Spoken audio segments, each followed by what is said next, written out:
Hi అండి, అందరూ ఎలా ఉన్నారు? నేనైతే చాలా చాలా బాగున్నాను. మీరు కూడా బాగుండాలని మనస్ఫూర్తిగా కోరుకుంటున్నాను. రేపు సండే కాబట్టి మా ఇంట్లో స్పెషల్ టిఫిన్ ఏంటో తెలుసా? మసాలా కారం దోశ అనమాట. రేపు సండే కోసం నేను ఈరోజే ప్రిపేర్ చేసి పెట్టుకున్నాను అనమాట. ఆల్రెడీ నేను నానబెట్టేశాను. మసాలా కారం దోశ ప్రిపేర్ చేద్దామని అనుకుంటున్నాను. నేను ఏ విధంగా చేస్తాననేది మీతో షేర్ చేసుకుందామని ఈ వీడియో అయితే చేస్తున్నాను అనమాట. ఈ మసాలా కారం దోశ కోసం నేనేం నానబెట్టాను అనేది మీకు కూడా చూపించేస్తా, వచ్చేయండి.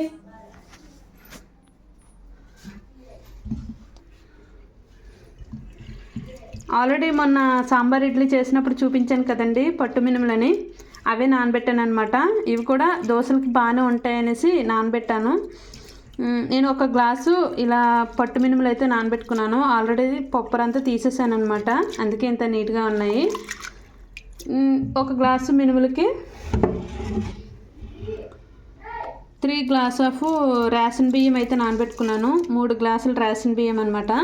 దీంట్లోకి 2 టేబుల్ స్పూన్ పచ్చెనపప్పు అండ్ 1 టేబుల్ స్పూన్ చూసారా మెంతులు, ఇవి కూడా నానబెట్టుకున్నాను అనమాట. ఇవి ఒక 4 అవర్స్ ముందు నానబెట్టుకున్నాను. రేషన్ బియ్యం అంత త్వరగా నానవు కాబట్టి నేను ముందుగానే నానబెట్టేశాను. అప్పుడు వీడియో అయితే తీయలేదు, అందుకే ఇప్పుడు చూపించేస్తున్నాను. ఇప్పుడు వీటిని కూడా గ్రైండర్లో వేసి రుబ్బుతానండి, వచ్చేయండి.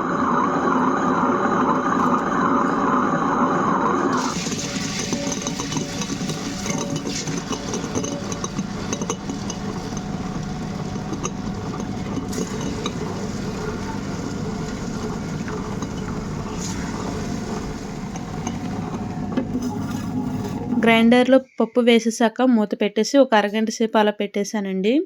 తర్వాత మూత ఓపెన్ చేసి చూసేసరికి పిండి అయితే చాలా మెత్తగా గ్రైండ్ అయిపోయింది. అందుకే దీన్ని అంతా ఒక బౌల్లో తీసేసుకుంటున్నాను అనమాట. నేను ఎప్పుడు దోశల పిండి గ్రైండర్లో వేయనండి, ఎందుకంటే బియ్యం వల్ల గ్రైండర్ పాడైపోద్దేమో ఆడదేమో అని భయం వేసి వేయనమాట. ఎప్పుడైనా వేస్తే ఇడ్లీ పప్పు మాత్రమే వేస్తాను, అయినా కూడా చాలా స్మూత్గా గ్రైండ్ అయిపోయింది. చూసారు కదా, గ్రైండర్లో వేయడం వల్ల పిండి చాలా స్మూత్గా వచ్చిందండి. దోశలు అయితే చాలా బాగుంటాయి అన్నమాట. ఇంకా ఇది ఇలా సాల్ట్ వేయకుండా మార్నింగ్ వరకు ఇలా పెట్టేస్తే బాగా పెర్మనెంట్ అవుతుంది. దోశలు కూడా చాలా స్పాంజీగా మెత్తగా వస్తాయండి. ఇప్పుడు దీన్ని ఇలా మూత పెట్టేసి ఫ్రిడ్జ్లో కూడా పెట్టకుండా ఇలా పెట్టేసుకుంటే బాగా పులుస్తుంది అనమాట. ఇప్పుడు దోశ కూడా చాలా బాగుంటుంది. వీడియో మార్నింగ్ అయితే కంటిన్యూ అవుతుందండి, ఓకేనా? బాయ్. హలో అండి, అందరికీ గుడ్ మార్నింగ్. మరి నైట్ చూసారు కదా దోశ బ్యాటర్ ఏ విధంగా ప్రిపేర్ చేశాను అనేది చూపించాను కదా. ఇప్పుడు దోశ బ్యాటర్ ఎలా ఉందో చూపిస్తాను. వావ్, చూసారా ఎంత బాగా పెర్మనెంట్ అయిందో.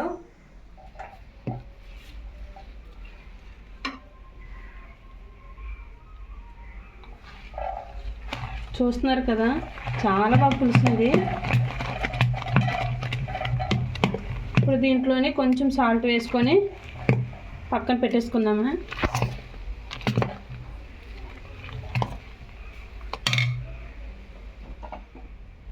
ఇప్పుడు దీంట్లో కొంచెం సాల్ట్ అయితే వేస్తున్నానండి, నేను నైట్ వేసుకోలేదు, ఇప్పుడైతే వేసుకుంటున్నాను. మన దోశ బ్యాటర్ అయితే రెడీ అయిపోయింది.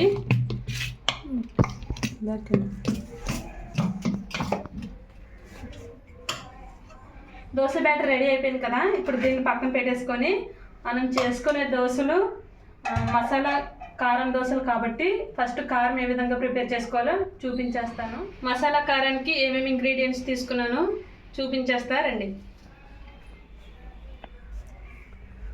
ఒక 10 ఎండుమిర్చి వేడి నీటిలో నానబెట్టుకొని పెట్టుకున్నానండి. అండ్ 2 టేబుల్ స్పూన్ పచ్చిశనగపప్పు, 2 టేబుల్ స్పూన్ నువ్వులు, ఒక ఉల్లిపాయ ఈ విధంగా చిన్న ముక్కలుగా కట్ చేసి పెట్టుకున్నాను. కొంచెం పసుపు అండి,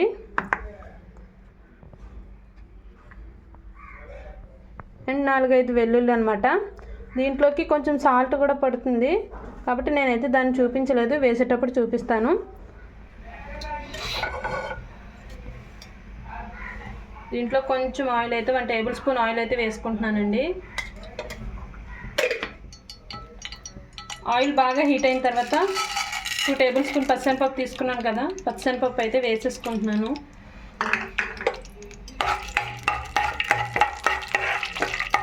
ఇవి లైట్గా ఫ్రై అవ్వాలండి.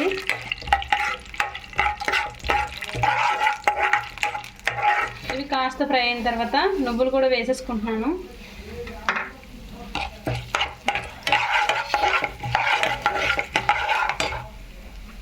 అండ్ ఆనియన్స్ కూడా వేసేసుకుంటున్నాను అండి.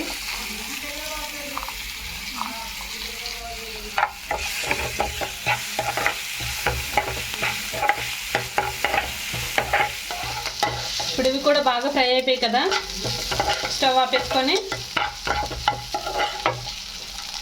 ఇవి బాగా చల్లారాలన్నమాట. ఇప్పుడు మిక్సీ జార్ తీసుకొని దీంట్లోనే ముందుగా నానబెట్టుకున్న ఎండుమిరపకాయలు కూడా వేసేసుకోవాలండి. అండ్ కాస్త వెల్లుల్లి, కొంచెం పసుపు, కొంచెం సాల్ట్ చేసి పెట్టుకున్నాం కదా, ఈ ఆనియన్స్ కూడా వేసేసుకుంటున్నాను.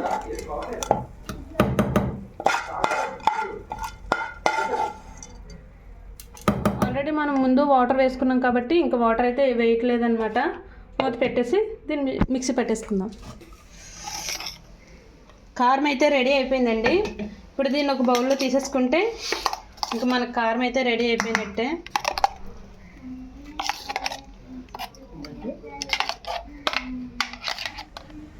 మన కారం అయితే రెడీ అయిపోయిందండి. ఇప్పుడు మసాలా ఏ విధంగా ప్రిపేర్ చేసుకోవాలో చూసేద్దామా. మసాలాకు కావాల్సిన ఇంగ్రీడియంట్స్ కూడా చూపించేస్తా, వచ్చేయండి. మసాలా కోసం ఇలా 1 కప్పు సన్నగా తరిగి పెట్టుకున్న ఆనియన్స్ తీసుకున్నాను.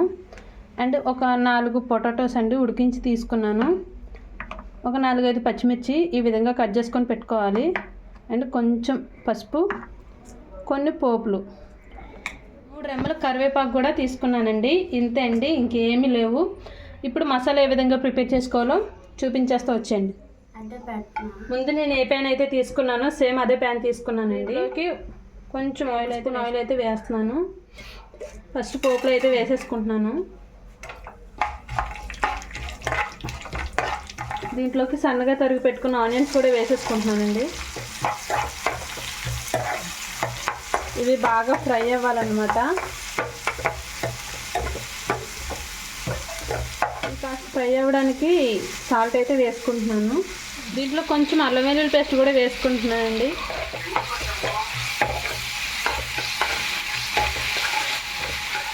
నేను 3 రెమ్మల కరివేపాకు కూడా వేసేసుకుంటున్నాను.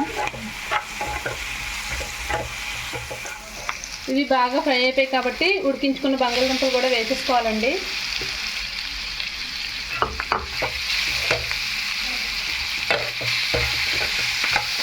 ఒకసారి బాగా కలుపుకొని కొంచెం పసుపు అండ్ ఫైనల్గా ఇలా తరిగి పెట్టుకున్న పచ్చిమిర్చి కూడా వేసేసుకోవాలి. అంతే అండి, ఇంకెందులో వేయాల్సినవి ఏమీ లేవు. దీన్ని ఒకసారి హై ఫ్లేమ్లో 2 మినిట్స్ బాగా ఫ్రై చేసుకొని దించేసుకుంటే సరిపోతుంది. మనకి మసాలా కూడా ప్రిపేర్ అయిపోయింది అనమాట. ఇప్పుడు దీన్ని స్టవ్ ఆపేసి పక్కన పెట్టేసుకుందాము.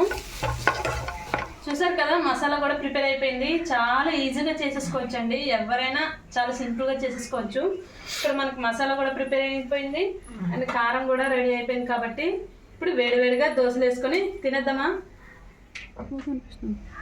దీంట్లో కొంచెం వాటర్ అయితే యాడ్ చేసుకుంటున్నాను.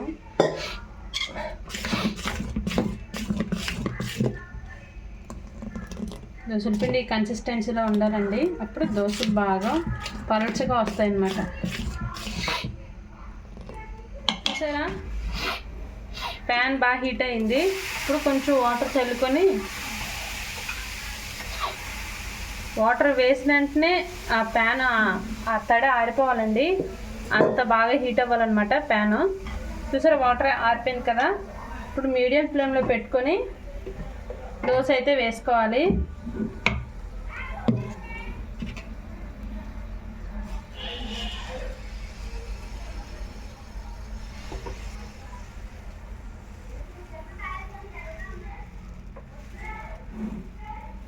మీలో ఎంతమందికి దోశ గుండ్రంగా వేయడం వచ్చో కింద కామెంట్ చేయండి. నేను ఎప్పుడు దోశ బాగానే వేస్తానండి. నేను ఎప్పుడు వేసినా దోశ చాలా పర్ఫెక్ట్గా వస్తుంది. దోశ వేసుకున్న తర్వాత హై ఫ్లేమ్లో పెట్టుకోవాలి. దీని మీద కొంచెం కారం ప్రిపేర్ చేసుకున్నాం కదా, ఇది కొంచెం అయితే వేసుకోవాలి. ఇలా దోశ మొత్తం బాగా స్ప్రెడ్ చేసుకోవాలన్నమాట. ఈ కారం దోశ చాలా బాగుంటుందండి. మసాలా లేకపోయినా కూడా చాలా టేస్టీగా ఉంటుందన్నమాట. ఎప్పుడైనా ట్రై చేసి చూడండి, చాలా బాగుంటుంది. చట్నీలు లేకపోయినా కూడా ఈ ఒక్క కారంతో కూడా తినేసేయచ్చు, అంత టేస్టీగా ఉంటుంది.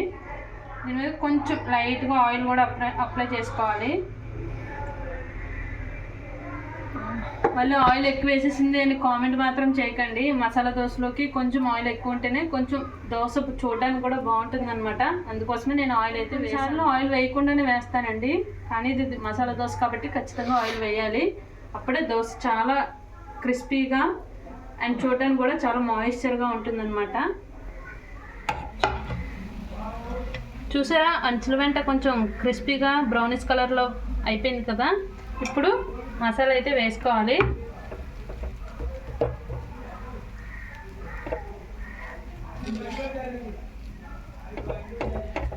మసాలా వేసిన తర్వాత కొంచెం అట్టుకి అంటుకునే విధంగా ఇలా స్ప్రెడ్ చేసుకోవాలండి. అప్పుడు విడిపోకుండా మసాలా అనేది అతుక్కొని ఉంటుంది అన్నమాట.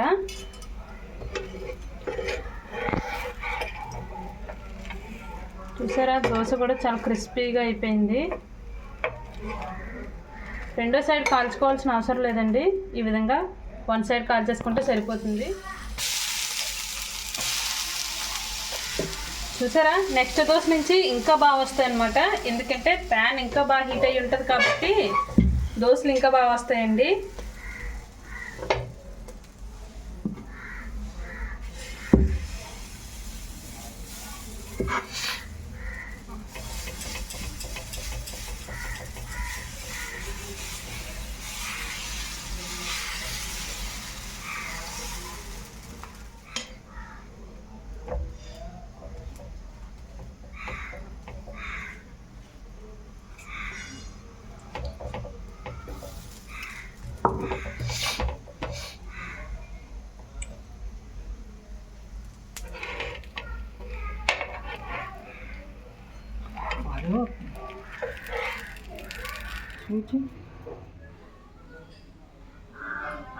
మనకు మసాలా దోశలు అయితే రెడీ అయిపోయండి. ఇప్పుడు టేస్ట్ చేసి టేస్ట్ ఎలా ఉందనేది మీతో షేర్ చేసుకుంటాను.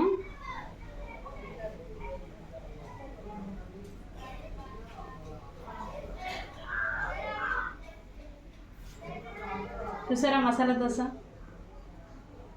నేను కొబ్బరి చట్నీ అయితే చేశాను అనమాట. ఆల్రెడీ ఇంతకుముందు కొబ్బరి చట్నీ చేశాను కాబట్టి షార్ట్ వీడియోలో ఉంటుంది, కావాలంటే ఎవరైనా వెళ్ళి చూడండి. నేను అందుకే ఇప్పుడు కొబ్బరి చట్నీ ఎలా చేశాననేది వీడియో అయితే తీయలేదండి. ఇప్పుడు నేను ఈ కొబ్బరి చట్నీతో సర్వ్ చేసుకొని తింటున్నాను అనమాట. ఇది కారం నేను ప్రిపేర్ చేశాను కదా, ఆ కారం, ఈ రెండింటి కాంబినేషన్తో ఇప్పుడు మసాలా దోశ అయితే తింటున్నాను.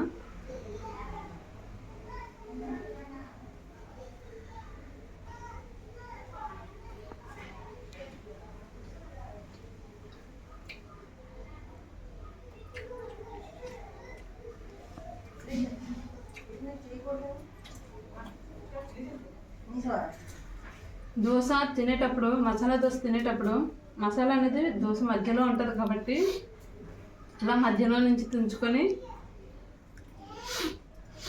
ఇలా కొబ్బరి చట్నీలో పెట్టుకొని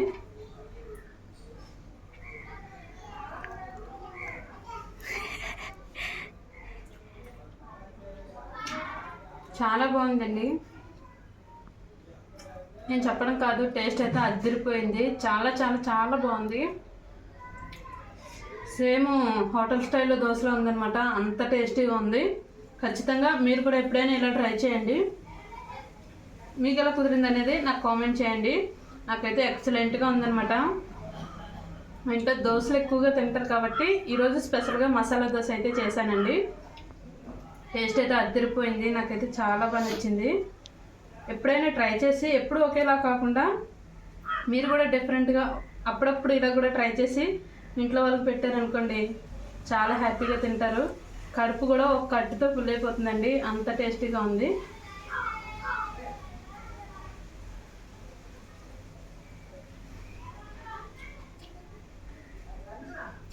తింటుంటే నోట్లో నీళ్ళు ఊరిపోతున్నాయండి. మరి నా వీడియో కనుక నచ్చినట్లయితే లైక్ చేసి, షేర్ చేసి, కామెంట్ చేయండి. మరిన్ని ఇలాంటి వీడియోస్ కోసం ఆ ఛానల్ సబ్స్క్రైబ్ చేసుకొని పక్కనున్న బెల్ ఐకాన్ కూడా ప్రెస్ చేశారంటే నోటిఫికేషన్ ద్వారా మీకు కూడా నా వీడియోస్ అన్నీ వస్తూ ఉంటాయన్నమాట. Bye bye.